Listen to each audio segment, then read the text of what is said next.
Маленького поля. Пані Маршалов, бойці готові?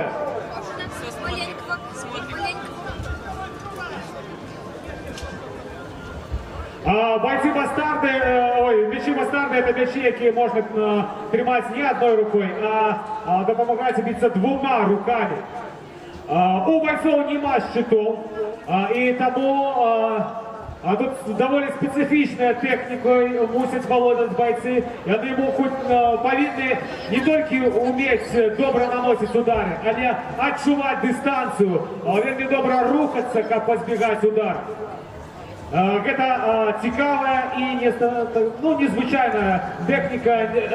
Не завсёды рыцарскія турніры, які відбуваються, показуються там бої на мечах бастард. Бойцы готовы подрихтоваться. Подрихтоваться бойцу Кириллу из Городни.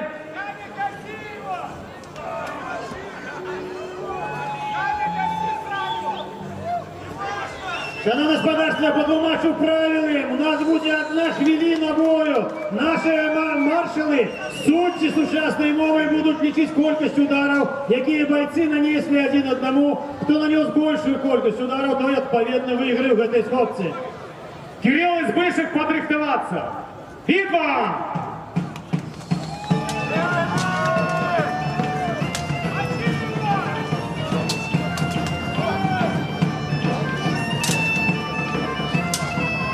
Бои судят, поддерживают 4 маршалки, на кожного бойця 2 маршалки, і вони тоді середньостатистичну кількість ударів увеличують.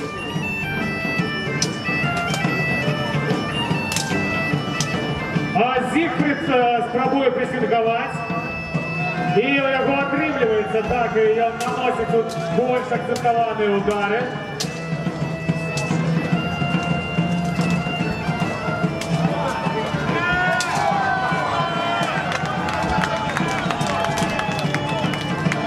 Аксельроду прийдеться, нечто примінити іншу ніяку максимум тактику. Бачимо, він вже ставився. Коли він хоче перемогти, то йому треба нечто міняти в цьому ході бою. Стой! Стоп! Але вже, я думаю, нічого він вже не повторить. Маршалки зараз огульную кількість балів узгоднять, викажуть своє міркування головному маршалку і буде обвіщений Зігфрид перемог. Ваші аплодисменти.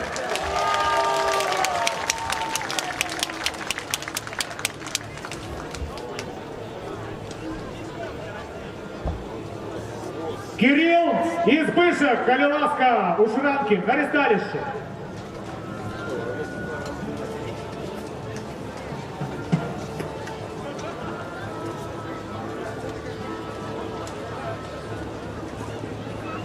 Подрихтоваться к Кшиштову, Шиздецкому и Дмитру Почвари.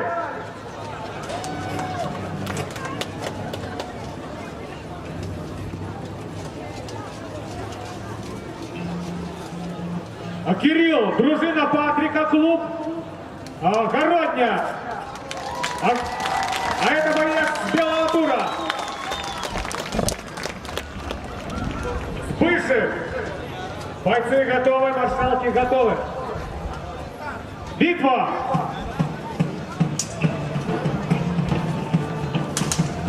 Одразу не оцінюючися, переходять у атаку бойці і спробують. Хтось з них спробує зараз занять, так сказать, головне місце на цьому представленні.